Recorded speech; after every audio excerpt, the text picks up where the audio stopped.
Hi all, എല്ലാവർക്കും നമസ്കാരം. ഓരോ ഉദ്യോഗാർത്ഥിക്കും പരീക്ഷയ്ക്ക് പോകുന്നതിന് മുന്നേ അവർക്ക് ഏറ്റവും ഇഷ്ടപ്പെട്ട സബ്ജക്റ്റ് ഉണ്ടാകും. അങ്ങനെ മാത്സ് ഏറ്റവും ഇഷ്ടപ്പെട്ട സബ്ജക്റ്റായ ഉദ്യോഗാർത്ഥികൾ ഇന്നലെ ശരിക്കും ഒന്ന് വെള്ളം കുടിച്ചു.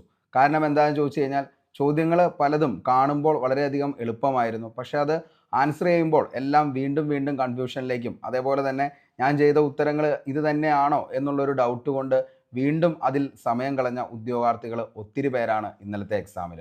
എന്നാൽ ഇംഗ്ലീഷ് ഏറ്റവും കൂടുതൽ ഇഷ്ടപ്പെട്ട ഉദ്യോഗാർത്ഥിയാണെങ്കിൽ അവരെ സംബന്ധിച്ചിടത്തോളം അത്യാവശ്യം നല്ല രീതിയിൽ ഒരു കൂൾ ഓഫ് മൈൻഡിൽ എക്സാം സ്റ്റാർട്ട് ചെയ്ത് അതിനുശേഷം നേരെ ഈ പറയുന്ന പോലെ തന്നെ മാത്സും അതിനുശേഷം മലയാളവും അതിനുശേഷം ഈ പറയുന്ന ജി കെയിലേക്കും പോയ ഉദ്യോഗാർത്ഥിയാണെങ്കിൽ അവർക്ക് കൊള്ളാവുന്ന ഒരു മാർക്കിലേക്ക് എത്താനും പറ്റിയിട്ടുണ്ട്. ഞാൻ കഴിഞ്ഞ ദിവസവും വീഡിയോ ചെയ്തപ്പോൾ പറഞ്ഞൊരു കാര്യമുണ്ട്. അതായത് നമുക്കൊരു ചോദ്യത്തിൻ്റെ ഉത്തരം കിട്ടുമോ എന്നുള്ളത് ആദ്യത്തെ അറ്റംപ്റ്റിൽ നമ്മൾ നോക്കിയിട്ട് കിട്ടിയില്ലെങ്കിൽ സ്വാഭാവികം. കാരണം എക്സാമിൻ്റെ ആ ഒരു ടെൻഷൻ അതേപോലെ തന്നെ എന്താണ് ആ ഒരു ക്വസ്റ്റ്യൻ പേപ്പർ നമ്മൾക്ക് കിട്ടി ആ ഒരു ഹോളിൽ നിൽക്കുമ്പോൾ ആ ഒരു സിറ്റുവേഷനാണ് നമ്മളെ ചിലപ്പോൾ ഒക്കെ എന്ത് ചെയ്യുന്നത്, ഒന്ന് പാനിക്കായി പോയി കഴിഞ്ഞാൽ ചിലപ്പോൾ നമുക്ക് അതിൻ്റെ ഉത്തരം പെട്ടെന്ന് കിട്ടിയെന്ന് വരില്ല. പക്ഷേ രണ്ടാമത്തെയും മൂന്നാമത്തെ അറ്റംപ്റ്റിലും നിങ്ങൾക്കത് കിട്ടിയില്ലെങ്കിൽ അതിൻ്റെ യഥാർത്ഥത്തിൽ കാരണം എന്താണെന്ന് ചോദിച്ചു കഴിഞ്ഞാൽ നിങ്ങൾക്ക് ആ ചോദ്യം അറിയില്ല എന്നുള്ളത് തന്നെയാണ്. അല്ലെങ്കിൽ ആ ചോദ്യത്തിന് ആൻസർ ഉണ്ടാവില്ല. അപ്പോൾ ഈ ഒരു രണ്ട് ഓപ്ഷൻ നിങ്ങൾക്ക് മനസ്സിലാക്കിയ ഉദ്യോഗാർത്ഥിയാണെങ്കിൽ അങ്ങനെയാണ് നിങ്ങൾ ബാക്കിയുള്ള ചോദ്യങ്ങളിലേക്ക് പോയതെങ്കിൽ നിങ്ങൾക്ക് തീർച്ചയായിട്ടും കൊള്ളാവുന്ന ഒരു മാർക്കിലേക്ക് എത്താനായിട്ട് പറ്റും. പിന്നെ നമ്മൾ ആദ്യം തന്നെ മക്കളെ ചെയ്യേണ്ട ഏറ്റവും വലിയ കാര്യം എന്ന് പറയുന്നത്, നമ്മളിതൊരു ഡിഗ്രി പ്രിലിംസിൻ്റെ എക്സാമാണ് എഴുതാനായിട്ട് പോകുന്നത് എന്നുള്ള ആ ഒരു ധാരണയോട് കൂടി തന്നെ ആ ഒരു ചോദ്യപേപ്പറെ കാണാനായിട്ട് ശ്രമിച്ചെങ്കിൽ കുറേയൊക്കെ നിങ്ങൾക്ക് അതിൽ വ്യത്യാസം വരുത്താനായിട്ട് പറ്റും. പിന്നെ മറ്റൊരു കാര്യം എന്ന് പറയുന്നത്, നമ്മൾ ഈ പറയുന്ന ഒരു എക്സാം എടുത്ത് നോക്കിക്കഴിയുകയാണെങ്കിൽ അത്യാവശ്യം എല്ലാ സബ്ജക്റ്റിൽ നിന്നും, അതായത് നമുക്ക് നോക്കിക്കഴിഞ്ഞാൽ മനസ്സിലാവും, ഹിസ്റ്ററിയിൽ നിന്ന് 10 mark, geography 5 mark, economics 5 mark, civics 5 mark, Indian constitution 5 mark, arts literature culture sports 10 മാർക്കാണ്, ബേസിക് കമ്പ്യൂട്ടർ 5, അതേപോലെ തന്നെ science and technology 5, simple arithmetic and mental ability. ഇതിൻ്റെ അകത്ത് മെൻ്റൽ എബിലിറ്റി ആൻഡ് റീസണിങ്ങിൻ്റെ ഒക്കെ അകത്ത് ചിലപ്പോഴൊക്കെ അവിടെ തന്നെ കിടന്ന് എന്താണ്, ഒരു നോർമലായിട്ടൊരു ഉദ്യോഗാർത്ഥി അത്യാവശ്യം നന്നായിട്ട് പഠിച്ചുകൊണ്ടിരിക്കുകയാണ്, ഈ എക്സാമിന് വേണ്ടിയിട്ട് നന്നായിട്ട് നോക്കിയൊരു ഉദ്യോഗാർത്ഥിയാണെങ്കിൽ അവിടെ ഏകദേശം ഒരു 12-13 മാർക്കിലേക്കൊക്കെ എത്തി അവിടെ വെച്ച് അവസാനിപ്പിക്കുന്നതായിരിക്കും ഏറ്റവും നല്ലത്. അല്ലെങ്കിൽ മാത്സ് എന്ന് പറയുന്ന സബ്ജക്റ്റ് മെയിനായിട്ട് പഠിച്ച് അല്ലെങ്കിൽ അതിൻ്റെ PG ഒക്കെ കഴിഞ്ഞൊരു ഉദ്യോഗാർത്ഥിയാണെങ്കിൽ തീർച്ചയായിട്ടും കുറച്ചുകൂടി മാർക്ക് അവിടെ സ്കോർ ചെയ്യാനായിട്ട് പറ്റും. അല്ലാത്ത ഉദ്യോഗാർത്ഥിയാണെങ്കിൽ 12-13 വെച്ച് അവസാനിപ്പിക്കുന്നതാണ് ഏറ്റവും നല്ലത്. ഇംഗ്ലീഷ് പൊതുവെ അത്യാവശ്യം നല്ല രീതിയിലുള്ള ചോദ്യങ്ങളായിരുന്നു വന്നത്. നമ്മൾ തന്നെ കഴിഞ്ഞ ദിവസം തൊട്ട ക്ലാസ്സിൽ നിന്നുള്ള 2-3 ചോദ്യങ്ങൾ വന്നു. അതേപോലെ തന്നെ എന്താണ്, നമ്മൾ നിങ്ങൾക്ക് വേണ്ടിയിട്ട് കഴിഞ്ഞ കുറേ നാളുകളായിട്ട് തരുന്ന നോൺ ഗ്രാമർ സെഷൻസ്, അതിൻ്റെ അകത്തുനിന്ന് വന്ന കുറേ ചോദ്യങ്ങൾ എന്ത് ചെയ്തിട്ടുണ്ട്, ഇവിടെ വന്നിട്ടുണ്ടായിരുന്നു. ഓക്കെ, ഇനി എല്ലാവരേക്കായും എല്ലാ പ്രാവശ്യവും അത്യാവശ്യം ഉദ്യോഗാർത്ഥികൾക്ക് സമാധാനം തരുന്നൊരു സബ്ജക്റ്റാണ് മലയാളം. മലയാളത്തിലും അത്ര വലിയ ഒരു സുഖകരമായിട്ടുള്ള ചോദ്യങ്ങളായിരുന്നില്ല വന്നത്. ഫസ്റ്റ് അറ്റംപ്റ്റിലൊന്ന് നമുക്കൊരു 5 മാർക്കൊക്കെ കിട്ടാം. അത് അതിന് ശേഷവും നോക്കിക്കഴിഞ്ഞാൽ വലിയ കാര്യമായിട്ട് അവിടെ മാർക്ക് കയറാനൊന്നും പറ്റത്തില്ല. പിന്നെ അതങ്ങ് നിർത്തി വയ്ക്കുക എന്നുള്ളതാണ് ഏറ്റവും നല്ല ഒരു നടപടി എന്ന് പറയുന്നത്. ഓക്കെ, അപ്പോൾ അങ്ങനെയൊക്കെയാണ് ഇന്നലത്തെ ആ ഒരു ചോദ്യപേപ്പർ നമ്മൾ പെട്ടെന്നൊന്ന് നോക്കുകയാണെങ്കിൽ മനസ്സിലാക്കാനായിട്ട് സാധിക്കുന്നത്. ഇനി നമുക്ക് ഈ ഒരു ചോദ്യപേപ്പറിലേക്ക് നമ്മൾ പോവുകയാണെങ്കിൽ ശരിക്കും പറഞ്ഞാൽ ഓരോ പ്രാവശ്യവും ഉദ്യോഗാർത്ഥികളെ വീണ്ടും വീണ്ടും കൺഫ്യൂഷൻ ആക്കുന്ന തരത്തിലേക്കുള്ള ചോദ്യങ്ങൾ തന്നെയാണ് പോകുന്നത്. പണ്ടൊക്കെ എക്സാമുകൾക്ക് എന്തെങ്കിലുമൊക്കെ കഴിഞ്ഞ മുമ്പത്തെ എക്സാമുകൾ നോക്കിയിട്ട് അതിൻ്റെ അന്ന് കുറേ കണക്റ്റഡ് ഫാക്റ്റ് എടുക്കാൻ പറ്റുമെന്നുണ്ടെങ്കിൽ അതിൽ നിന്നും തികച്ചും വ്യത്യസ്തമായിട്ടാണ് ഓരോ സ്റ്റേജുകളിലും PSC ഓരോ ചോദ്യങ്ങളും കൊണ്ടുവരുന്നത്. സെയിം സിലബസ് തന്നെയാണ് എങ്കിൽ പോലും ആ സിലബസിൽ നിന്നും മറ്റൊരു ചോദ്യം, അതായത് നിലവിൽ ചോദിച്ച ആ ഒരു സ്റ്റേജ് 1ൽ നിന്നും കണക്റ്റഡ് ആയിട്ടുള്ള ചോദ്യങ്ങൾ വളരെ കുറവായിരുന്നു. പക്ഷെ നിങ്ങളൊരു കാര്യം നോക്കിക്കഴിഞ്ഞാൽ മനസ്സിലാവും, കുറച്ചുകൂടി നല്ലത് സ്റ്റേറ്റ്മെൻറ്റ് ലെവലിലുള്ള ചോദ്യങ്ങൾ തന്നെയാണ്. കാരണം ഇന്നലത്തെ ചോദ്യങ്ങൾ നമ്മൾ എടുത്ത് നോക്കി കഴിയുമ്പോഴും നമുക്കത് വളരെ സിമ്പിളായിട്ട് തന്നെ മനസ്സിലാക്കാനായിട്ട് പറ്റും. ക്വസ്റ്റ്യൻ പേപ്പർ കോഡ് A ആണ് ഇപ്പോൾ നമ്മൾ കാണുന്നത്. ഇതിൻ്റെ അകത്ത് ഫസ്റ്റ് ഹിസ്റ്ററിയിൽ നിന്നാണ് ചോദ്യം സ്റ്റാർട്ട് ചെയ്യുന്നത്. അപ്പോൾ നമ്മുടെ തന്നെ സബ്ജക്റ്റ് ആണ്. അപ്പോൾ അതിൻ്റെ അകത്ത് താഴെ തന്നിരിക്കുന്നവയിൽ കേരള പോർച്ചുഗീസ് ബന്ധങ്ങളെ സംബന്ധിച്ച ശരിയായ പ്രസ്താവന, അറൈവൽ ഓഫ് യൂറോപ്യൻസ് എന്ന് പറയുന്ന ഒരു ചാപ്റ്ററിലെ ആദ്യത്തെ, അതായത് പോർച്ചുഗീസ് എന്ന് പറയുന്ന ആ ഒരു പോർച്ചുഗീസ് സാമ്രാജ്യം അതിൻ്റെ സ്റ്റാർട്ടിങ് തന്നെയാണ് നമുക്ക് ചോദ്യം വന്നിരിക്കുന്നത്. അപ്പോൾ ഈ ഒരു ചോദ്യ പേപ്പറിൽ നമുക്ക് ആദ്യത്തെ ഒക്കെ നമുക്ക് എന്ത് ചെയ്യാനായിട്ട് പറ്റും, വളരെ പെട്ടെന്ന് തന്നെ ഉത്തരത്തിലേക്ക് എത്താനായിട്ട് പറ്റും. കാരണം എന്താ വെച്ചാൽ അത് ബേസ് ആയിട്ട് എപ്പോഴും ചോദിക്കുന്നതാണ്. അതിൻ്റെ അകത്ത് 1498 മെയ് മാസത്തിൽ വാസ്കോ ഡ ഗാമ കോഴിക്കോട് എത്തി. 1500 പെട്രോ അൽവാരിസ് കബ്രാൾ രണ്ടാമത്, നമ്മൾ ഇതിങ്ങനെ തന്നെ പറഞ്ഞു. മൂന്നാമത് 1502 വാസ്കോ ഡ ഗാമ. അതേപോലെ തന്നെ പോർച്ചുഗീസുകാർ സാമൂതിരിയുമായിട്ടൊരു ബന്ധത്തിലേക്ക് വന്നെങ്കിലും പക്ഷേ സാമൂതിരിയുമായിട്ടുള്ളൊരു നല്ല രീതിയിലുള്ള ബന്ധമായിരുന്നില്ല. പിന്നെ കോലോത്തിരുമായിട്ടും അതേപോലെ തന്നെ കൊച്ചി രാജാവൊക്കെ ആയിട്ടായിരുന്നു അവർക്ക് ബന്ധം ഉണ്ടായിരുന്നത്. അതാണ് പിന്നീട് എന്തെന്ന് പോയിരുന്നത് ഇവർക്ക് നല്ല രീതിയിലുള്ള ഒരു കച്ചവടത്തിലേക്ക് എത്തിക്കുന്നതും അതേപോലെ തന്നെ എന്താണ് ഈ പറയുന്ന ലിസ്ബണിലേക്ക് ചരക്കുകൾ കയറ്റി പോകുന്നതും എത്രയാണോ കൊണ്ടുവന്ന അതിൻ്റെ 40 ഇരട്ടിയോളം ചരക്കുകളുമായി വീണ്ടും അവിടെ എത്തിയത് എന്നൊക്കെ നമ്മൾ വളരെ വിശദമായിട്ട് പറഞ്ഞതാണ്.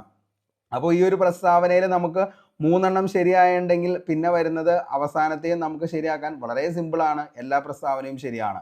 അതേപോലെ തന്നെ നിരന്തരം കഴിഞ്ഞ ദിവസത്തെ നമ്മുടെ ഞാൻ നിങ്ങളുടെ അടുത്ത് പറഞ്ഞിരുന്നു 25 ഹോട്ട് ടോപ്പിക്സ്, അതിൻ്റെ അകത്തും പറഞ്ഞിരുന്നു കുളച്ചൽ യുദ്ധം നടന്ന വർഷം എന്നാണ്.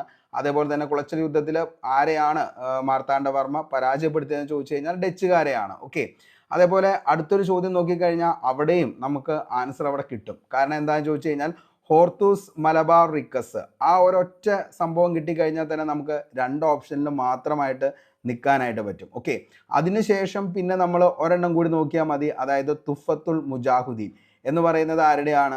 ഷെയ്ഖ് സൈനുദ്ദീൻ. ഈ 2 എണ്ണം ഉണ്ടെങ്കിൽ നമ്മുടെ കയ്യിലുണ്ടെങ്കിൽ കൃത്യമായിട്ട് നമുക്ക് എന്ത് ചെയ്യാനായിട്ട് പറ്റും? ഇതിൻ്റെ അകത്ത് ആൻസറിലേക്ക് വരാനായിട്ട് പറ്റും. ഓക്കെ, അങ്ങനെ നമുക്ക് അത്യാവശ്യം മാൻസബ്ദാരി സമ്പ്രദായമാണെങ്കിൽ അക്ബർ, അങ്ങനെ അതേപോലെ തന്നെ ഏതനുസരിച്ചാണ് ഇന്ത്യയുടെ ഗവൺമെൻറ് ഓഫ് ഇന്ത്യ ആക്ട്. അപ്പോൾ അങ്ങനെ അത്യാവശ്യം വേണ്ട ചോദ്യങ്ങൾ ഞാൻ നിങ്ങളുടെ അടുത്ത് പ്രത്യേകം പറയുകയാണ്. അത്യാവശ്യം വേണ്ട ചോദ്യങ്ങൾ പറക്കിയെടുത്ത് നമ്മൾ നോക്കി പോയി കഴിഞ്ഞാൽ ഈ ഒരു ചോദ്യപേപ്പർ നമ്മൾ എടുത്ത് നോക്കി കഴിഞ്ഞാൽ നമുക്ക് അറിയാവുന്നത് മാത്രം, അതായത് ഒരു ഫസ്റ്റ് അറ്റംപ്റ്റ് നമ്മൾ കഴിയുമ്പോഴത്തേക്കും അറിയാവുന്നത് മാത്രം, അതായത് കൂടുതൽ അതിൻ്റെ അകത്ത് നിന്ന് നമ്മൾ സമയം കളയാതെ അറിയാവുന്നത് മാത്രമായിട്ട് 20 പരിപാടി കൊണ്ടുവന്ന ആരാന്ന് ചോദിച്ചു കഴിഞ്ഞാൽ അതും നമുക്കറിയാം, ഇന്ദിരാഗാന്ധി. അപ്പോൾ അങ്ങനെ കുറേ സംഭവങ്ങൾ. അതേപോലെ തന്നെ ഈ ഒരു ചോദ്യം നിങ്ങൾ നോക്കിക്കഴിഞ്ഞാൽ മനസ്സിലാവും. ഇതിൻ്റെ അകത്ത് നമ്മൾ കഴിഞ്ഞ ദിവസം തന്നെ പറഞ്ഞാണ് ടെന്നീസ് കോർട്ട് പ്രതിജ്ഞ. അപ്പോൾ അവിടെ ഓരോ നമുക്ക് അവിടെ കിട്ടുകയാണ് ഫ്രഞ്ച് വിപ്ലവം, ബിൽ ഓഫ് റൈറ്റ്സ്, അതേപോലെ തന്നെ എന്താണ് സ്റ്റാമ്പ് നയം. ഇത്രയും 2 കിട്ടിക്കഴിഞ്ഞാൽ ബാക്കി ഓപ്ഷനിലേക്ക് നമുക്ക് എത്താനായിട്ട് പറ്റും. അതേപോലെ തന്നെ അറ്റ്ലാന്റിക് ചാർട്ടർ നമ്മൾ കഴിഞ്ഞ ദിവസം ഡിസ്കസ് ചെയ്ത ചോദ്യം തന്നെയാണ്. അപ്പോൾ ഹിസ്റ്ററിയിൽ ഈ പറയുന്ന 10 മാർക്ക് എന്ന് പറയുന്നത് 10 മാർക്കിൽ നിന്ന് നമുക്ക് തീർച്ചയായിട്ടും ഈ പറയുന്ന ഒരു 7 മാർക്ക് അല്ലെങ്കിൽ ഒരു 6 മാർക്ക് എന്തായാലും കിട്ടും. 5 മാർക്ക് മുകളിലേക്ക് ഉറപ്പായിട്ടും ഹിസ്റ്ററി അത്യാവശ്യം നിങ്ങൾ പഠിച്ചിട്ടുണ്ടെങ്കിൽ ഹിസ്റ്ററിയിൽ നിന്ന് ആ ഒരു മാർക്ക് നമുക്ക് അവിടെ സ്കോർ ചെയ്യാനായിട്ട് പറ്റും. അതേപോലെ തന്നെ ജോഗ്രഫി നമ്മൾ എടുത്ത് നോക്കുകയാണെങ്കിലും 5ൻ്റെ അകത്തുനിന്ന് നമുക്കൊരു 3-4 മാർക്ക് അവിടെയും സ്കോർ ചെയ്യാനായിട്ട് പറ്റും. ഓക്കെ, അതേപോലെ ബാക്കിയുള്ള ചോദ്യങ്ങൾ മക്കളെ ഞാനിത് പറയുന്നത് എന്താണെന്ന് ചോദിച്ചു കഴിഞ്ഞാൽ അത്യാവശ്യം നല്ല ലെവലിൽ നമ്മൾ, അതായത് ഒരു സിലബസ് ഫുൾ കവർ ചെയ്ത് നിങ്ങൾ ഒറ്റക്കാര്യം മാത്രം ആലോചിച്ചാൽ മതി. നമ്മുടെ തന്നെ സെക്രട്ടേറിയറ്റ് അസിസ്റ്റന്റിന്റെ ഡിഗ്രി പ്രിലിംസിന് വേണ്ടിയിട്ട് ബാച്ച് സ്റ്റാർട്ട് ചെയ്തതിൻ്റെ അകത്ത് ആ ക്ലാസ്സുകൾ മൊത്തം കണ്ടൊരു ഉദ്യോഗാർത്ഥിയാണെങ്കിൽ നിങ്ങൾക്ക് ഓരോ ടോപ്പിക്കിൻ്റെ അകത്ത് നിങ്ങൾക്ക് എന്ത് ചെയ്യാനായിട്ട് പറ്റും? ഈ പറയുന്ന ചോദ്യങ്ങളും അതേപോലെ തന്നെ നമ്മൾ നിങ്ങൾക്ക് വേണ്ടിയിട്ട് തന്നിരുന്നു നോൺ ഗ്രാമർ സെക്ഷൻ ആയിട്ടുള്ളത് ഇംഗ്ലീഷ് അതേപോലെ തന്നെ മലയാളം, അതും കറക്റ്റ് പഠിച്ചൊരു ഉദ്യോഗാർത്ഥിയാണ് ഈ പറയുന്ന 10 മാർക്കിന് മുകളിൽ അവിടെ എന്ത് ചെയ്യാനായിട്ട് പറ്റും? സ്കോർ ചെയ്യാനായിട്ട് പറ്റും. അപ്പോൾ അങ്ങനെ വെച്ച് നോക്കിക്കഴിയുകയാണെങ്കിൽ ഇവിടെ നമുക്ക് അത്യാവശ്യം കോൺസ്റ്റിറ്റ്യൂഷനും ഡയറക്റ്റ് ആയിട്ടുള്ള കുറേ ചോദ്യങ്ങൾ അവിടെ കയറി വന്നു. പിന്നെ വരുന്നതെന്ന് വെച്ച് കഴിഞ്ഞാൽ ഈ പറയുന്ന എക്കണോമിക്സ് ആണ്. എക്കണോമിക്സ് അത്യാവശ്യം നല്ല ടഫായിരുന്നു. ഞാൻ ഒരിക്കലും എക്കണോമിക്സ് അത് എല്ലാ പ്രാവശ്യവും എന്താണ് ഇപ്പോൾ സ്റ്റേറ്റ്മെൻ്റ് ഒന്നുപോലെ കയറി വരും, അല്ലെങ്കിൽ അല്ലാത്ത ഈ പറയുന്ന GDP അതേപോലെ തന്നെ അങ്ങനെയുള്ള സംഭവങ്ങൾ, ക്യാഷ് റിസർവ് അനുപാതം, CRR, അപ്പോൾ അങ്ങനെയുള്ള കുറേ കാര്യങ്ങൾ അത് നമ്മൾ കഴിഞ്ഞ ദിവസം എക്കണോമിക്സ് പഠിച്ചപ്പോൾ എക്കണോമിക്സിൻ്റെ ക്ലാസ്സിൽ നമ്മൾ എന്ത് ചെയ്താണ് കറക്റ്റായിട്ട് പറഞ്ഞതാണ്. പിന്നെ കോൺസ്റ്റിറ്റ്യൂഷൻ എടുത്ത് നോക്കുകയാണെങ്കിൽ ഈ പറയുന്ന വിവരാവകാശ നിയമം അതേപോലെ തന്നെ പിനാക്കി ചന്ദ്രഘോഷ് അങ്ങനെ കുറേ സംഭവങ്ങൾ എന്ത് ചെയ്തിട്ടുണ്ട്, പെട്ടെന്ന് നമുക്ക് ചെയ്യാൻ പറ്റുന്ന കുറച്ച് റിലാക്സ് ചെയ്ത് പോകാൻ പറ്റുന്ന ചോദ്യങ്ങൾ കോൺസ്റ്റിറ്റ്യൂഷനിൽ നിന്ന് വന്നിട്ടുണ്ട്. അതിൽ നമുക്ക് 5-ൽ 4 മാർക്കെങ്കിലും അവിടെ നമുക്ക് സ്കോർ ചെയ്യാനായിട്ട് പറ്റും. ഇത് എക്സാം പോയിന്റ് ഓഫ് വ്യൂവിൽ നമുക്ക് ചെയ്യുമ്പോൾ എന്താണ് ഈ പറയുന്ന 4 മാർക്ക് ഒക്കെയാണ് കിട്ടത്തുള്ളൂ. കാരണം അത്രയും നമ്മൾ ടെൻഷനിലാണ് നിൽക്കുന്നത്. ആ ഒരു സിറ്റുവേഷൻ അവിടെ ഇരിക്കുമ്പോൾ മാത്രമാണ് നമുക്ക് പറയാൻ പറ്റത്തുള്ളൂ. ഒരിക്കലും നമുക്ക് പുറമെ നിന്നുകൊണ്ട് നമ്മളിത് ആൻസർ ചെയ്യുന്ന പോലെ ഒരിക്കലും ഒരു എക്സാം ഹോളിൽ വെച്ച് നമുക്ക് എന്ത് ചെയ്യാനായിട്ട് പറ്റില്ല, ആൻസർ ചെയ്യാനായിട്ട് പറ്റില്ല. അപ്പോൾ അത് സ്വാഭാവികം, നമുക്ക് എന്താണ് അങ്ങനെയൊക്കെയാണ് അവിടെ ചെയ്യാനായിട്ട് പറ്റത്തുള്ളൂ. പിന്നെ നമ്മൾ അവിടെ നിന്ന് ഇങ്ങോട്ടേക്ക് വരുവാണെങ്കിൽ നമ്മുടെ ആർട്സ് ആൻഡ് ലിറ്ററേച്ചർ അത്യാവശ്യം നല്ല ലെവലിലുള്ള ചോദ്യങ്ങൾ വന്നിട്ടുണ്ട്. എന്നാൽ അതിൻ്റെ ഇടയ്ക്കേക്കടെ എന്താണ് ഈ പറയുന്ന കേരള കണ്ടുകിട്ടിയതിൽ വെച്ച ഏറ്റവും വലിയ ചുമർ ചിത്രം കൃഷ്ണപുരം കൊട്ടാരത്തിലാണ്. അങ്ങനെയുള്ള കുറച്ച് ചോദ്യങ്ങളും എന്ത് ചെയ്യുന്നുണ്ട് അവിടെ വരുന്നുണ്ട്. ഓക്കെ, അപ്പോൾ അതും വലിയ പ്രശ്നമില്ലാതെ ഉദ്യോഗാർത്ഥികളെ കൊണ്ടുപോകും. കഴിഞ്ഞ പ്രാവശ്യമാണെങ്കിൽ നിലവിൽ ചോദിച്ചത് എന്താണെന്ന് ചോദിച്ചു കഴിഞ്ഞാൽ നമ്മുടെ അടുത്ത് ചോദിച്ചിരുന്നു ഒരു കളികളെ കുറിച്ച് അല്ലെങ്കിൽ കായിക ഇനവുമായി ബന്ധപ്പെട്ട ചോദ്യങ്ങൾ കഴിഞ്ഞ പ്രാവശ്യവും വന്നിരുന്നു. അപ്പോൾ അതേപോലെ തന്നെ ഈ പ്രാവശ്യവും എന്ത് ചെയ്തിട്ടുണ്ട്, ചോദിച്ചിട്ടുണ്ട്. ഓക്കെ, അപ്പോൾ കഴിഞ്ഞ പ്രാവശ്യം ചോദിച്ചത് ഈ പറഞ്ഞ പോലെ തന്നെ ലിബറോ എന്ന പദം ഏത് കളിയുമായി ബന്ധപ്പെട്ടിരിക്കുന്നു, അതേപോലെ തന്നെ ബംഗ്ലാദേശിൻ്റെ ദേശീയ കളി ഏതാണ്, അങ്ങനെയുള്ള ചോദ്യങ്ങളായിരുന്നു കഴിഞ്ഞ പ്രാവശ്യം വന്നത്. അപ്പോൾ തികച്ചും ഇപ്രാവശ്യവും എന്താണ് സിലബസിനോട് പൂർണ്ണമായിട്ടും നീതി പുലർത്തി തന്നെ എന്താണ് ഈ പ്രാവശ്യവും അങ്ങനെ തന്നെ ചോദിച്ചിട്ടുണ്ട്. അപ്പോൾ അവിടെയും PSC എന്ത് ചെയ്തിട്ടുണ്ട്, തികച്ചും വ്യത്യസ്തമായിട്ട് തന്നെ എന്ത് ചെയ്തിട്ടുണ്ട്, ഇവിടെ നിലവിലെ ചോദ്യങ്ങൾ വന്നിട്ടുമുണ്ട്. ഓക്കെ ഇവിടെയാണെങ്കിൽ നമ്മുടെ അടുത്ത് ചോദിച്ചത് ബോഗി എന്ന പദം ഏത് കായിക ഇനമാണ് ഉപയോഗിക്കുന്നത്. അപ്പോൾ ഗോൾഫ്. അപ്പോൾ അങ്ങനെയുള്ള ചോദ്യങ്ങൾ. അതേപോലെ തന്നെ ടോക്കിയോ 2020 ഒളിമ്പിക്സിൽ ഇന്ത്യൻ പുരുഷ ടീമിൻ്റെ പരിശീലകൻ ആരായിരുന്നു? Abraham read. അപ്പോൾ അങ്ങനെ അത്യാവശ്യം കറണ്ട് അഫയേഴ്സ് ആണെങ്കിലും അത്യാവശ്യം നല്ല ലെവലിൽ തന്നെ എന്ത് ചെയ്തിട്ടുണ്ട്, കറണ്ട് അഫയേഴ്സും വന്നിട്ടുണ്ട്. അപ്പോൾ അങ്ങനെ നമുക്ക് എന്താണ് ഒരിക്കലും നമുക്ക് പറയാൻ പറ്റത്തില്ല ചോദ്യങ്ങൾ എന്ന് പറയുന്നത് ഭയങ്കര എളുപ്പമാണോ എന്ന് ചോദിച്ചു കഴിഞ്ഞാൽ എളുപ്പവുമല്ല. പക്ഷേ നന്നായിട്ട് പഠിക്കുന്ന ഉദ്യോഗാർത്ഥികളെ സംബന്ധിച്ചിടത്തോളം അത്യാവശ്യം അവർക്ക് ആ പറയുന്ന പ്രിലിംസ് എന്ന് പറയുന്ന ഒരു കടമ്പയിലേക്ക് എത്താവുന്ന തരത്തിൽ തന്നെയുള്ള, അതേപോലെ തന്നെ 2028 സമ്മർ ഒളിമ്പിക്സ്, ഇതൊക്കെ നമ്മുടെ ക്ലാസ്സിൽ ഡിസ്കസ് ചെയ്ത് പോയതാണ്, ലോസ് ഏഞ്ചൽസ്. അപ്പോൾ അങ്ങനെ എല്ലാ ചോദ്യവും അത്യാവശ്യം നല്ല ലെവലിലേക്ക് വന്നു. അതേപോലെ തന്നെ നമ്മൾ IT ആൻഡ് സൈബർ ലോ എന്ന് പറയുന്ന ഒരു സംഭവം എടുത്ത് നോക്കുകയാണെങ്കിൽ അതിൻ്റെ അകത്ത് കഴിഞ്ഞ ദിവസം തന്നെ നമ്മൾ പറഞ്ഞാണ് സെക്ഷൻ 67, കഴിഞ്ഞ ദിവസത്തെ നിങ്ങൾക്ക് 25 ഹോട്ട് ടോപ്പിക്സിൽ അതവിടെ വന്നതാണ്. അപ്പോൾ അങ്ങനെ അത്യാവശ്യം നല്ല ലെവലിലുള്ള ചോദ്യങ്ങൾ തന്നെ വന്നു. അപ്പോൾ അതുകൊണ്ട് തന്നെ ഈ പറയുന്ന പോലെ തന്നെ ഇനി അടുത്തൊരു കട്ട് ഓഫ് എന്ന് പറയുന്ന ഒരു ലെവലിലേക്ക് നമ്മൾ പോയി കഴിയുമ്പോൾ നോർമലൈസേഷൻ കഴിഞ്ഞതിന് ശേഷമാണ് നമുക്ക്, അതായത് നിലവിൽ എങ്ങനെയാണ് ഇതിൻ്റെ കട്ട് ഓഫ് വരുന്നത് എന്നുള്ളത് പറയാൻ പറ്റത്തുള്ളൂ. പക്ഷേ അങ്ങനെ വെച്ച് നോക്കുവാണെങ്കിൽ നിലവിൽ ഫസ്റ്റ് സ്റ്റേജുകാർക്കായിരിക്കും കുറച്ചുകൂടി നോർമലൈസേഷൻ്റെ ഗുണങ്ങൾ കൂടുതൽ കിട്ടാനായിട്ടുള്ള ചാൻസ് കൂടുതൽ. കാരണം കുറച്ചുകൂടി ടഫായിട്ടുള്ള ക്വസ്റ്റ്യൻസും അതേപോലെ തന്നെ എല്ലാവരും ശരിയാക്കാനും എന്നാൽ കുറച്ച് പേര് മാത്രമായിട്ട് ശരിയാക്കുന്ന ആ ഒരു ലെവലിലേക്കുമുള്ള ചോദ്യങ്ങൾ വരുന്നത് എപ്പോഴും നമ്മുടെ സ്റ്റേജ് 1 തന്നെയാണ് നോക്കുകയാണെങ്കിൽ. അപ്പോൾ ഇതിൻ്റെ അകത്ത് ഏറ്റവും കൂടുതൽ എന്ന് പറയുന്നത് മാത്സ് തന്നെയാണ് ഏറ്റവും കൂടുതൽ ഒരു വില്ലനായിട്ട് തന്നെ വന്നത്. അത് ഉദ്യോഗാർത്ഥികളെ നല്ല രീതിയിൽ തന്നെ വിഷമിപ്പിച്ചിട്ടുണ്ട്. കാരണം അവിടെ നിന്ന് കുറേ സമയങ്ങൾ കളഞ്ഞ ഉദ്യോഗാർത്ഥികളുണ്ട്. പിന്നെ ഒറ്റയടിക്കാണ് എല്ലാവരും അടുത്തൊരു വാണി ബെല്ലടിച്ചപ്പോഴാണ് എല്ലാവർക്കും മനസ്സിലായത് എന്താണ് പകുതി സമയവും കഴിഞ്ഞു എന്നുള്ളത്. അപ്പോൾ അങ്ങനെ ഒത്തിരി പേര് നമ്മളെ വിളിച്ചു പറഞ്ഞു, സാറേ മാത്സ്, കാരണം അത് എന്തുകൊണ്ടാണ് PSC അങ്ങനെ ഒരു പുതിയൊരു തന്ത്രം കൊണ്ടുവന്നത് എന്നുള്ളത് അറിയത്തില്ല. എല്ലാ പ്രാവശ്യവും നമുക്കറിയാം English, maths, Malayalam core subject ഏറ്റവും അവസാനമാണ് സ്റ്റാർട്ട് ചെയ്യുന്നത്. അതായത് ഈ പറയുന്ന ഒരു 70-ൽ നിന്ന് സ്റ്റാർട്ട് ചെയ്താണ് പോകുന്നത്. മിക്കവാറും ഈ പറയുന്ന ഏറ്റവും അവസാനത്തെ പേജുകളിലാണ് core subject English, maths, Malayalam കാണുന്നത്.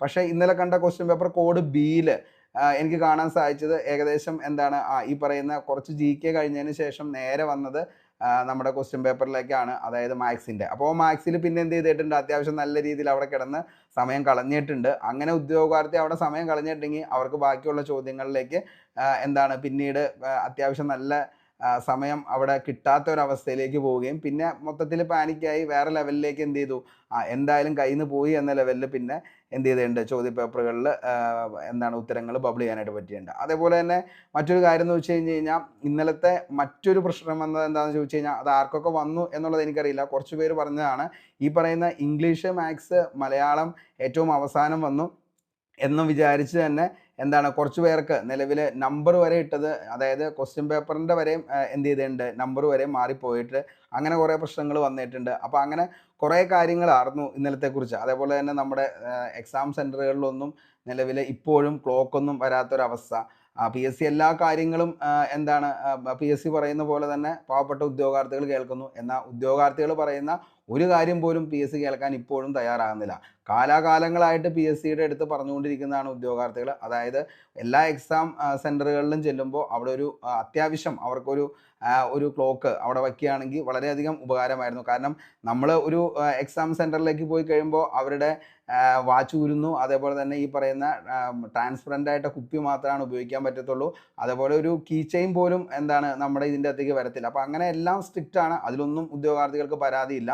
അപ്പോൾ മാന്യമായിട്ട് പറയുന്ന ഒരു ആവശ്യം തന്നെയാണ് എല്ലാ എക്സാം സെൻറ്ററുകളിലും ഒരു ക്ലോക്ക് എന്ന് പറയുന്നത്. കാരണം ടൈം മാനേജ്മെൻറ്റ് എന്ന് പറയുന്ന വലിയൊരു ഘടകം തന്നെയാണ്. അപ്പോൾ ഉദ്യോഗാർത്ഥികളെ സംബന്ധിച്ചിടത്തോളം അവർക്ക് ഓരോന്നിനും ഓരോ ടൈം വെച്ച് കറക്റ്റായിട്ട് നമുക്ക് എക്സാം എഴുതി പോകാനായിട്ടൊരു നിലവിലൊരു ക്ലോക്കോ അല്ലെങ്കിൽ കാര്യങ്ങൾ അവിടെ ഉണ്ടെങ്കിൽ തീർച്ചയായിട്ടും എന്താണ് ഈ പറയുന്ന വാണിംബിലിനേക്കാൾ കുറച്ചുകൂടെ ഉപകാരമായിരിക്കും. അപ്പോൾ ഇനിയുള്ള ദിവസം വരുന്ന എക്സാമുകൾക്കെങ്കിലും അങ്ങനെയൊക്കെ ഒന്ന് ചെയ്താൽ വളരെയധികം ഉപകാരമായിരുന്നു എന്ന് അപേക്ഷയാണിത്. അപ്പോൾ അങ്ങനെ അവിടെ പോയി മാത്സ് കഴിഞ്ഞു. അതിനുശേഷം ഇംഗ്ലീഷാണ്. ഇംഗ്ലീഷ് അത്യാവശ്യം നല്ല രീതിയിൽ സ്കോർ ചെയ്യാനായിട്ട് പറ്റിയിട്ടുണ്ട്. എല്ലാം ചോദിച്ച ചോദ്യങ്ങൾ തന്നെയായിരുന്നു. അതായത് നമ്മൾ കുറേ നാളുകളായിട്ട് നിങ്ങൾ കറക്റ്റായിട്ട് previous year question paper work out ചെയ്യുന്ന ഉദ്യോഗാർത്ഥിയാണെങ്കിൽ തീർച്ചയായിട്ടും നിങ്ങൾക്ക് ഇതിൻ്റെ അകത്ത് ഏകദേശം ഒരു 15 മുകളിലേക്ക് ആൻസർ അവിടെ ചെയ്യാനായിട്ട് പറ്റും. ഓക്കെ, ഇനി വരുന്നത് നമ്മുടെ മലയാളമാണ്. മലയാളം അത്യാവശ്യം നല്ല ലെവലിലേക്കുള്ള ചോദ്യങ്ങൾ വന്നു. അതുകൊണ്ട് തന്നെ ഈ പറയുന്ന 5 6 മാർക്കിലൊക്കെ എന്നേക്കുമായിട്ട് എന്താണ് നിലവിൽ നിർത്തേണ്ടി വരും. കാരണം നല്ല ചോദ്യങ്ങൾ തന്നെയാണ് വന്നത്. കാരണം ഇതൊന്നും നിലവിൽ കണ്ടിട്ടില്ലാത്ത ചോദ്യങ്ങൾ തന്നെയായിരുന്നു. അപ്പോൾ അതുകൊണ്ട് തന്നെ നിലവിൽ എന്താണ് ഈ ഒരു ചോദ്യത്തിൻ്റെ അകത്ത് നമുക്ക് ഭയങ്കര ലെവലിലേക്കുള്ള എന്താണ് ഒരു 10 മാർക്കൊന്നും കിട്ടാൻ ഒരു ചാൻസും ഇല്ല. ഈ പറയുന്ന 5 6 മാർക്കൊക്കെ തന്നെയാണ് എല്ലാവർക്കും കിട്ടിയിട്ടുള്ളൂ. അപ്പോൾ ഇതാണ് ഇന്നലത്തെ നമ്മൾ മൊത്തത്തിലൊന്ന് നോക്കുകയാണെങ്കിൽ നിലവിലത്തെ അവസ്ഥ എന്ന് പറയുന്നത്. ഏറ്റവും എളുപ്പമായിട്ട് എനിക്ക് തോന്നുന്നത് ഇന്നലത്തെ ക്വസ്റ്റ്യൻ പേപ്പർ നോക്കുകയാണെങ്കിൽ, ഇത് എൻ്റെ മാത്രം അഭിപ്രായമാണ്, ഇംഗ്ലീഷ് അത്യാവശ്യം എല്ലാവർക്കും സ്കോർ ചെയ്യാൻ പറ്റിയിട്ടുണ്ട്. അതേപോലെ തന്നെ ഹിസ്റ്ററി കുഴപ്പമില്ലാത്ത ലെവലിൽ എല്ലാവർക്കും സ്കോർ ചെയ്യാൻ പറ്റിയിട്ടുണ്ട്. അതേപോലെ തന്നെ കോൺസ്റ്റിറ്റ്യൂഷൻ കുഴപ്പമില്ലാത്ത 5 മാർക്കിൽ ഒരു 4 മാർക്ക് കിട്ടാവുന്ന തരത്തിലായിരുന്നു. പിന്നെ വരികയാണെങ്കിൽ നമുക്ക് കുറച്ചും കൂടി എളുപ്പം എന്ന് പറയുന്നത് പിന്നെ നമുക്ക് ബാക്കിയുള്ള സബ്ജക്റ്റുകൾ എന്ന് പറയുമ്പോൾ ആർട്സ് ആൻഡ് ലിറ്ററേച്ചർ കുഴപ്പമില്ല എന്നാണ് പറയാൻ പറ്റത്തുള്ളൂ. അതേപോലെ തന്നെ ബാക്കി സയൻസ് ആണെങ്കിലും കാര്യങ്ങളാണെങ്കിലും അത്യാവശ്യം നല്ല ലെവലിൽ അങ്ങ് പോയി തീർത്തു എന്ന് മാത്രമാണ് പറയാൻ പറ്റത്തുള്ളൂ. കറണ്ട് അഫയേഴ്സ് ആണെങ്കിലും പിന്നെ ഈ പറയുന്ന IT ഒക്കെ ആണെങ്കിലും വളരെ എന്താണ് ആവശ്യമുള്ളത് മാത്രം എടുത്തിട്ട് നമുക്ക് അവിടെ എന്ത് ചെയ്യാം, ക്ലോസ് ചെയ്യാം. താഴെ പറയുന്നതിൽ ഏതാണ് ഓപ്പൺ സോഴ്സ് ഓപ്പറേറ്റിംഗ് സിസ്റ്റം, ഇതൊക്കെ നമുക്ക് ചെയ്യാനായിട്ട് പറ്റും. അതേപോലെ തന്നെ band with world wide web, ഇതൊക്കെ ഓൾറെഡി നമ്മൾ കഴിഞ്ഞ ദിവസം തന്നെ ക്ലാസ്സിൽ ഡീറ്റെയിൽ ആയിട്ട് പറഞ്ഞു പോയതാണ്. അപ്പോൾ അതുകൊണ്ട് അതൊക്കെ എല്ലാവർക്കും കിട്ടിയെന്ന് തന്നെ ആണ് കരുതുന്നത്. അപ്പോൾ മക്കളെ, ഇന്നലത്തെ ഈ ഒരു ചോദ്യപേപ്പർ അത്യാവശ്യം കൊള്ളാവുന്ന ഒരു ചോദ്യപേപ്പർ തന്നെയായിരുന്നു. ഡിഗ്രി ലെവൽ എക്സാംസിന് സിലബസ് ഫുൾ കംപ്ലീറ്റ് ചെയ്ത് ഇപ്പോൾ നമ്മുടെ തന്നെയാണെങ്കിലും ക്ലാസ്സും PDF നോട്ടും പക്ക വായിച്ച് നിങ്ങളുടേതായിട്ടുള്ള ലെവലിൽ മാത്സ് ഓക്കെയാണ്. മാത്സിനിപ്പോൾ ഏതൊരു ക്ലാസ്സിന് പോയി ജോയിൻ ചെയ്താൽ പോലും അവർക്ക് കിട്ടാവുന്ന മാർക്ക് തന്നെ നിങ്ങൾക്കും കിട്ടിയിട്ടുണ്ടാവും, ഒരു 10 മുകളിലേക്ക്. അത് തന്നെയാണ് ഏറ്റവും ടോപ്പസ്റ്റ് ആയിട്ട് പഠിച്ച് ഏറ്റവും വലിയ ക്ലാസ്സുകളിൽ പോയ ഉദ്യോഗാർത്ഥികൾക്കും പോലും കിട്ടിയതും ഇത്രയും മാർക്കൊക്കെ തന്നെയാണ്. പിന്നെ മാത്സ് മെയിൻ സബ്ജക്റ്റ് ആയിട്ട് നിന്ന് പഠിച്ച ആളുകൾ മാത്രമാണ് 15 മാർക്ക് മുകളിലേക്കൊക്കെ സ്കോർ ചെയ്തിട്ടുള്ളൂ. ഇനിയും ഇതിൻ്റെ അകത്ത് ഡിലീഷനും ബാക്കി കാര്യങ്ങൾ ആൻസർ ചേഞ്ചൊക്കെ ഇനിയും PSC വരുത്താം, നോർമലൈസേഷൻ വരും. അപ്പോൾ അതിൻ്റെ അകത്ത് എന്താണ് അതുകൂടിയും കഴിഞ്ഞതിന് ശേഷമാണ് ഒരു കട്ട് ഓഫ് എന്ന ലെവലിലേക്ക് നമുക്ക് പറയാനായിട്ട് പറ്റത്തുള്ളൂ. അപ്പോൾ അതങ്ങനെ വെച്ച് നോക്കുമ്പോൾ ഞാൻ പറഞ്ഞു ഏറ്റവും കൂടുതൽ പ്രയോജനം എന്ന് പറയുന്നത് ഫസ്റ്റ് സ്റ്റേജിലെ ഉദ്യോഗാർത്ഥികൾക്ക് തന്നെയായിരിക്കും. അങ്ങനെ വെച്ച് നോക്കുകയാണെങ്കിൽ ഈ പറയുന്ന സ്റ്റേറ്റ്മെൻറ്റ് ലെവലുള്ള ചോദ്യങ്ങളുടെ കടന്നുകയറ്റമൊന്നും സെക്കൻഡ് പാർട്ടിൽ വന്നു, പക്ഷേ എന്നാലും അത്രയൊന്നും വന്നിട്ടില്ല. കാരണം ഒരു ബുക്കിൻ്റെ അത്രയൊന്നും നമുക്ക് എന്ത് വന്നിട്ടില്ല, ഇവിടുത്തെ ഒരു ക്വസ്റ്റ്യൻ പേപ്പർ വന്നിട്ടില്ല. അപ്പോൾ അതുകൊണ്ട് അത്രയും വലിയ ലെവലിലേക്ക് എത്തിയില്ല എന്ന് പറയാം. പിന്നെ മാത്സ് വില്ലനാണ്, അതിപ്പോൾ ഒന്നും ചെയ്യാൻ പറ്റത്തില്ല, ഞാൻ പറഞ്ഞല്ലോ. അങ്ങനെ തന്നെയാണ് അതിൻ്റെ അവസ്ഥ. ഓക്കെ, അപ്പോൾ ഇന്നലത്തെ ഈ ഒരു ക്വസ്റ്റ്യൻ പേപ്പറും അതേപോലെ തന്നെ നമുക്ക് ഈ പറയുന്ന സെക്രട്ടേറിയറ്റ് അസിസ്റ്റൻറ്റ്, ഓഡിറ്റർ, അതേപോലെ തന്നെ കേരള PSC എന്ന് പറയുന്ന ഈ ഒരു ഡിപ്പാർട്ട്മെൻറ്റിലേക്കാണ് ഇത് പോകുന്നത്. അപ്പോൾ കഴിഞ്ഞ പ്രാവശ്യത്ത് നമ്മൾ ടോട്ടൽ അഡ്വൈസ് നോക്കുകയാണെങ്കിൽ 510 അഡ്വൈസ് പോയിരിക്കുന്നത്. 26/5/2025 ലാസ്റ്റ് അഡ്വൈസ് പോയിരിക്കുന്നത്. അപ്പോൾ ഇങ്ങനെ ഒരു സാഹചര്യത്തിൽ ഒരിക്കലും PSC ഇനി ഈ ഒരു പ്രിലിംസിൽ ഭയങ്കരമായിട്ടുള്ളൊരു കട്ട് ഓഫിലേക്കൊന്നും ഒരിക്കലും പോകാൻ ചാൻസ് വളരെ കുറവാണ്. കാരണം എന്താണെന്ന് ചോദിച്ചു കഴിഞ്ഞാൽ ഇന്നലത്തെ ചോദ്യപേപ്പർ മക്കളെ, ഇത് എൻ്റെ മാത്രം അഭിപ്രായമാണ്. അതായത് സിസ്റ്റമാറ്റിക്കായിട്ട് പഠിച്ച് അതേപോലെ തന്നെ അത് റിവിഷൻ ചെയ്ത്, ഞാൻ എപ്പോഴും പറയുകയാണ്, നിങ്ങൾ കുറേ കാര്യങ്ങൾ പഠിക്കുന്നു എന്നതിൽ ഒരു കാര്യമില്ല, പഠിച്ച കാര്യങ്ങൾ എത്ര റിവിഷൻ ചെയ്തു, അതേപോലെ തന്നെ എത്ര നിങ്ങൾക്ക് ഏതൊക്കെ ചോദ്യങ്ങൾക്ക് നിങ്ങൾക്ക് ഒരു ഓപ്ഷൻ ഇല്ലാതെ തന്നെ അതിൻ്റെ ഉത്തരത്തിലേക്ക് എഴുതാൻ പറ്റുന്നോ, അതാണ് യഥാർത്ഥ പഠനം എന്ന് പറയുന്നത്. അത് ഞാൻ വീണ്ടും വീണ്ടും പറയുകയാണ്, പഠിച്ചു എന്ന് പറയുന്നതിൽ കാര്യമില്ല. അത് വായിച്ചു, എക്സാം ഹോളിൽ നമ്മൾ ചെല്ലുന്നു, ഇതെല്ലാം ഞാൻ കണ്ടതാണ്, പക്ഷേ എന്ത് ചെയ്യാൻ പറ്റുന്നില്ല, കറക്റ്റായിട്ടൊരു ഉത്തരത്തിലേക്ക് എത്താനായിട്ട് പറ്റില്ല. പിന്നെ മറ്റൊരു കാര്യം കൂടി, ഈ പറയുന്ന സ്റ്റേറ്റ്മെൻറ്റ് ലെവലുള്ള ചോദ്യങ്ങൾ വരുമ്പോൾ ഒരു കാര്യം ശ്രദ്ധിക്കുക, നമുക്കറിയാവുന്ന സ്റ്റേറ്റ്മെൻറ്റ് മാത്രം വന്നത് ആദ്യ ഓപ്ഷനിൽ നിന്ന് നിങ്ങൾ തിരഞ്ഞെടുക്കുക. അതിനുശേഷം 2 എണ്ണം വന്നതുകൂടി നോക്കുക, അതിനുശേഷം 3 എണ്ണം. അതിനുള്ളിൽ എന്ത് ചെയ്യണം, ആ ഒരു ആൻസർ ലോക്ക് ചെയ്ത ഉദ്യോഗാർത്ഥിക്ക് അത്യാവശ്യം നല്ല ലെവലിൽ നമുക്ക് എന്ത് ചെയ്യാനായിട്ട് പറ്റിയിട്ടുണ്ട്, ചോദ്യങ്ങളുടെ ഉത്തരങ്ങളിലേക്ക് എത്താനായിട്ട് പറ്റിയിട്ടുണ്ട്. അപ്പോൾ അതൊക്കെ ഓരോ ട്രിക്കിൻ്റെ അനുസരിച്ച് തന്നെ നമ്മൾ എന്ത് ചെയ്യുക, ആ ക്വസ്റ്റ്യൻ പേപ്പറിൻ്റെ മീഡിയം, അതായത് ഇപ്പോൾ ഇന്നലത്തെ ചോദ്യ പേപ്പർ എടുക്കുകയാണെങ്കിൽ ഭയങ്കര ഈസി അല്ല, ഭയങ്കര ടഫും അല്ല, ഒരു മീഡിയം ലെവലിലുള്ള ചോദ്യ പേപ്പർ തന്നെയാണ്. അപ്പോൾ അതുകൊണ്ട് തന്നെ ആ ഒരു ലെവലിൽ പെർഫോം ചെയ്ത് പോകുന്ന ഒരു ഉദ്യോഗാർത്ഥിക്ക് ഇന്നലെ ഒരു 60 to 65 മാർക്ക് എത്താനായിട്ട് പറ്റിയിട്ടുണ്ട്. 60 to 65 മാർക്ക്. അപ്പോൾ അങ്ങനെ ഒരു ലെവലിലേക്ക് മാർക്ക് വാങ്ങണമെങ്കിൽ ഞാൻ പറഞ്ഞ പോലെ തന്നെ അത് അത്യാവശ്യം നിങ്ങൾക്ക് അറിയാവുന്നത് ഫസ്റ്റ് അറ്റംപ്റ്റിൽ നിങ്ങൾ നോക്കി ആൻസർ ചെയ്തു, സെക്കൻഡ് അറ്റംപ്റ്റിൽ നിങ്ങൾ നോക്കിയിട്ട് ചെയ്തു, അതിനുശേഷം നിങ്ങൾ അവിടെ വെച്ച് ക്ലോസ് ചെയ്തു. പിന്നെയും നമ്മൾ 3ഉം 4ഉം അറ്റംപ്റ്റിലേക്കൊക്കെ പോയ ഉദ്യോഗാർത്ഥികൾ കുറേ നെഗറ്റീവിലേക്ക് പോവുകയും അവസാനം ഒത്തിരി മൈനസിലേക്കും വന്ന് ഏകദേശം ഒരു 35 മാർക്കിനൊക്കെ താഴേക്ക് അവർ പോയിട്ടുണ്ട്. അപ്പോൾ ഇന്നലെ നമുക്കറിയാം ആർമഡ് ബറ്റാലിയനും അതേപോലെ തന്നെ എന്താണ് സബ് ഇൻസ്പെക്ടർ, അതേപോലെ തന്നെ ഈ പറയുന്ന സെക്രട്ടേറിയറ്റ് അസിസ്റ്റൻറ്റ് ഓഡിറ്റർ, ഈ പറയുന്ന ഒരു തസ്തികയിലേക്കുള്ള 3 എക്സാമിൻ്റെയാണ് ഇന്നലെ വന്നത്. അപ്പോൾ അങ്ങനെ വെച്ച് നോക്കുകയാണെങ്കിൽ നമ്മുടെ ഈ ഒരു എക്സാമിൻ്റെ കട്ട് ഓഫ് എന്ന് പറയുന്നത്, കാരണം 50-60 നമ്മൾ കട്ട് ഓഫ് പറയുന്നത്. കാരണം എന്താണെന്ന് ചോദിച്ചു കഴിഞ്ഞാൽ നിങ്ങൾക്കറിയാം പ്രിലിംസിൽ ഭയങ്കരമായിട്ട് ഉദ്യോഗാർത്ഥികളെ നിലവിൽ മാറ്റി നിർത്തില്ല. കാരണം അത്യാവശ്യം ഉദ്യോഗാർത്ഥികൾ എല്ലാവരും തന്നെ ഈ പറയുന്ന ഒരു 50-55-60 മാർക്ക് കിട്ടിയ ഉദ്യോഗാർത്ഥികൾ ഉറപ്പായിട്ടും മെയിൻസിന് വേണ്ടിയിട്ട് നിങ്ങൾ പ്രിപ്പയർ ചെയ്യുക. കാരണം ഉറപ്പായിട്ടും അതിന് മുകളിലേക്ക് ഒരു കട്ട് ഓഫിലേക്ക് പോകാനുള്ള ചാൻസ് വളരെ കുറവാണ്. കാരണം നല്ല ക്വസ്റ്റ്യൻ പേപ്പറാണ്. പിന്നെ ഞാൻ പറഞ്ഞല്ലോ നോർമലൈസേഷൻ കഴിഞ്ഞ് വന്നും അതേപോലെ തന്നെ ഡിലീഷനും ബാക്കി കാര്യങ്ങളൊക്കെ കഴിഞ്ഞ് കഴിയുമ്പോഴാണെങ്കിൽ പോലും അത്യാവശ്യം ഈ പറയുന്ന ഒരു കട്ട് ഓഫ്, അതായത് 50 മാർക്ക് മുകളിലേക്കുള്ള ഉദ്യോഗാർത്ഥികൾ പൂർണ്ണമായിട്ട് നിങ്ങൾക്ക് എന്ത് ചെയ്യാം, എക്സാമിന് വേണ്ടിയിട്ട് അതായത് മെയിൻസിന് വേണ്ടിയിട്ട് നന്നായിട്ട് നിങ്ങൾക്ക് പ്രിപ്പറേഷൻ സ്റ്റാർട്ട് ചെയ്യാം. അതിന് വേണ്ടിയിട്ട് ഇപ്പോഴേ മുതൽ എന്ത് ചെയ്യുക, നന്നായിട്ട് വർക്ക് ചെയ്യുക. അപ്പോൾ നിങ്ങളുടെ അടുത്ത് വീണ്ടും പറയാണ്, പഠിക്കുന്ന കാര്യങ്ങൾ റിവിഷൻ ചെയ്ത് തന്നെ എന്ത് ചെയ്യുക, മുന്നോട്ടേക്ക് പോവുക. അതേപോലെ തന്നെ ബാക്കി യൂണിഫോം ജോബ്സിലൊക്കെ ആണെങ്കിൽ ഒരു 40-45 ആ ഒരു ലെവലിലുള്ള ആളുകളും എന്ത് ചെയ്യുക, പ്രിപ്പറേഷനൊക്കെ സ്റ്റാർട്ട് ചെയ്യുക. കാരണം അതിന് മുകളിലേക്കൊന്നും അവർക്കും ചാൻസ് കുറവാണ്. അതിനുശേഷം മെയിൻസ് ഉണ്ട്. മെയിൻസ് എന്ന് പറയുന്ന കടമ്പ കൂടി കടക്കണം. അപ്പോൾ അതുകൊണ്ട് മാക്സിമം ഉദ്യോഗാർത്ഥികളെ തീർച്ചയായിട്ടും PSC പ്രിലിംസിൽ ഉൾപ്പെടുത്തും എന്ന് തന്നെയാണ് നമുക്ക് പ്രതീക്ഷിക്കാവുന്നത്. അങ്ങനെ തന്നെ ആവട്ടെ. കാരണം ഉദ്യോഗാർത്ഥികളെ സംബന്ധിച്ചിടത്തോളം ഒരു പ്രിലിംസ് എങ്കിലും പാസ്സായി അടുത്തൊരു എക്സാമിലേക്ക് പോകുമ്പോൾ തന്നെ അവർക്ക് മനസ്സിനൊരു എന്താണ് അതായത് നമുക്ക് എന്തെങ്കിലുമൊക്കെ ഞാൻ പഠിച്ചു, അതിൽ നിന്ന് ഞാൻ എന്താണ് ലിസ്റ്റിൽ വന്നു, ഇനി എനിക്ക് പഠിച്ചാൽ കിട്ടും എന്നുള്ളൊരു പ്രതീക്ഷ തന്നെയാണ് ഓരോ എക്സാമുകൾ എന്ന് പറയുന്നത്. അതേപോലെ തന്നെ ഓരോ എക്സാമുകളും നമുക്ക് വ്യത്യസ്തമായിട്ടുള്ള അനുഭവങ്ങൾ തന്നെയാണ് വരുന്നത്. നമ്മൾ എത്രത്തോളം പഠിച്ചിരുന്നു, എത്രത്തോളം പഠിച്ച് നമുക്ക് പെർഫോം ചെയ്യാനായിട്ട് പറ്റി, അതേപോലെ തന്നെ ഞാൻ എത്രത്തോളം നന്നായിട്ട് പഠിക്കണം ഇനി മുതൽ. അപ്പോൾ അങ്ങനെയുള്ള എല്ലാ കാര്യങ്ങളും നിങ്ങൾക്ക് മനസ്സിലാക്കാനും പറ്റും ഓരോ എക്സാമുകളിൽ നിന്നും. അപ്പോൾ അതിൽ നിന്നും നല്ല വശങ്ങൾ മാത്രം നിങ്ങൾ എടുക്കുക, അതിനുശേഷം മുന്നോട്ടേക്ക് പഠിച്ച് തന്നെ പോവുക. ഒരിക്കലും നെഗറ്റീവായിട്ട് നമ്മൾ കണ്ട് നമ്മൾ എന്താണ് തളർന്ന് പിന്നീട് ഒരിക്കലും നമ്മൾ ഇതിനെക്കുറിച്ച് നോക്കിയിട്ട് കാര്യമില്ല അങ്ങനെ ഒരു സിറ്റുവേഷനിലേക്ക് പോവാതെ നമ്മളെപ്പോഴും പോസിറ്റീവായിട്ട് മാത്രം എടുത്ത് മുന്നോട്ടേക്ക് പോവുക. എന്നെക്കൊണ്ട് പറ്റും, ഞാൻ പഠിച്ചു കഴിഞ്ഞാൽ കിട്ടും, അങ്ങനെ ഒരു ലെവലിൽ തന്നെ പഠിച്ച് മുന്നോട്ടേക്ക് പോകുന്നവർക്ക് നിങ്ങളുടെ അന്തിമ വിജയം നിങ്ങൾക്ക് തന്നെയായിരിക്കും. അപ്പോൾ അത്രയും കാര്യങ്ങളാണ് പറയാനുള്ളൂ. നമ്മൾ സെക്രട്ടേറിയറ്റ് അസിസ്റ്റൻറ്റിൻ്റെ ബാച്ച് അങ്ങനെ നമ്മളിപ്പോൾ പ്രിലിംസ് നിലവിൽ ക്ലോസ് ചെയ്യുകയാണ്. മെയിൻസിനുള്ള ബാച്ച് നമ്മൾ വഴിയെ തുടരുന്നതായിരിക്കും. അതേപോലെ തന്നെ അസിസ്റ്റൻറ്റ് സെയിൽസ്മാൻ്റെ ബാച്ചാണ് ഇപ്പോൾ നിലവിൽ റണ്ണിങ് ആയിട്ടുള്ളത്. അതിന് ഡീറ്റെയിൽ ആയിട്ടുള്ള ക്ലാസ്സുകൾ നിങ്ങൾക്ക് പ്രൊവൈഡ് ചെയ്യുന്നുണ്ട്. ക്വസ്റ്റ്യൻ പേപ്പർ ഡിസ്കഷൻ ഉണ്ട്, അതേപോലെ തന്നെ PDF നോട്ട് ഉണ്ട്. അങ്ങനെ എല്ലാ കാര്യങ്ങളുമായിട്ട് ഗംഭീരമായിട്ടാണ് ക്ലാസ് മുന്നോട്ടേക്ക് പോകുന്നത്. അപ്പോൾ താല്പര്യമുള്ളവർ എന്ത് ചെയ്യുക, നമ്മുടെ ക്ലാസ് ഒന്ന് കണ്ടു നോക്കുക. കണ്ടിട്ട് ഇഷ്ടപ്പെട്ടെങ്കിൽ മാത്രം നിങ്ങൾ എന്ത് ചെയ്യുക, ജോയിൻ ചെയ്യുക. പക്ക ഫ്രീ ആയിട്ടുള്ള ക്ലാസ്സുകളാണ്. PDF നോട്ട് ഉണ്ട്, റിവിഷൻ പ്ലാൻ ഉണ്ട്, അതേപോലെ തന്നെ മോഡൽ ക്വസ്റ്റ്യൻ പേപ്പർ ആൻസറിങ് ഉണ്ട്. അങ്ങനെ എല്ലാ കാര്യങ്ങളും ഉണ്ടാകും. അപ്പോൾ നിങ്ങൾക്ക് പഠിക്കണം, ഒരു ജോലി, അതേപോലെ തന്നെ എന്താണ് അതായത് നിങ്ങൾ കഷ്ടപ്പെടാനായിട്ടുള്ളൊരു മനസ്സ് ഇത്രയും ഉണ്ടെങ്കിൽ തീർച്ചയായിട്ടും നിങ്ങൾക്ക് നല്ലൊരു റാങ്കിലേക്ക് എത്താനായിട്ട് പറ്റും. അപ്പോൾ താല്പര്യമുള്ളവർ ജോയിൻ ചെയ്തോ. താഴെ ഡിസ്ക്രിപ്ഷൻ ബോക്സിൽ ടെലഗ്രാമിൻ്റെ ലിങ്കും അതേപോലെ തന്നെ കഴിഞ്ഞ അസിസ്റ്റൻറ്റ് സെയിൽസ്മാൻ്റെ ക്ലാസ്സുകളുടെ ലിങ്കും ഞാനൊന്ന് പിൻ ചെയ്തേക്കാം. അപ്പോൾ Day 1 മുതൽ 50 ദിവസമാണ് ഇപ്പോൾ നിലവിൽ ക്ലാസ്സുകൾ സെറ്റ് ചെയ്തിരിക്കുന്നത്. ഇനിയുള്ള ദിവസങ്ങളിൽ നിങ്ങളുടേതായിട്ടുള്ള ലെവലിൽ 1, 2, 3 ക്ലാസ് വെച്ച് കംപ്ലീറ്റ് കണ്ടു പോവുകയാണെങ്കിൽ തീർച്ചയായിട്ടും നിങ്ങൾക്ക് ഈ ഒരു സിലബസ് ഫുൾ കവർ ചെയ്യാനായിട്ട് പറ്റും.